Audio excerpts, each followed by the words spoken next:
Threats forcing students and staff to shelter in place. We are live at Clark Atlanta with what unfolded.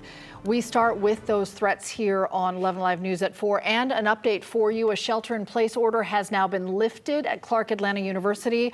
Multiple threats were made to that campus. That's right. And we're going to go out live now to 11 Live's Marissa Sarbach joining us live from, I believe you're at Clark Atlanta, Marissa. We know that that was one of the many HBCUs across the country receiving threats. What do we know at this hour?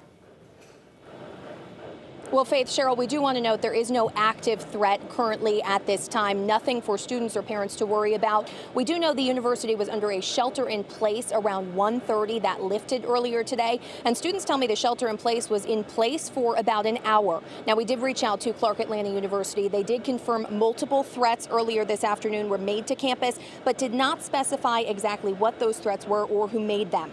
We saw multiple agencies here on campus, Clark Atlanta Police, Fulton County Sheriff's Office, and APD all responding to those threats. Spelman College, Morehouse, and Morris Brown also enforced a shelter in place following the threats here at Clark Atlanta and other HBCUs around the country, although those colleges tell us they didn't have any threats of their own and it was out of an abundance of caution.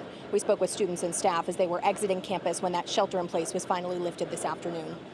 Now that I actually am working at a college, it was kind of a major mental impact, but I had to kind of stay calm. So yeah, I just had to concern for the students up here, the young folks, and just making sure I get home to my child.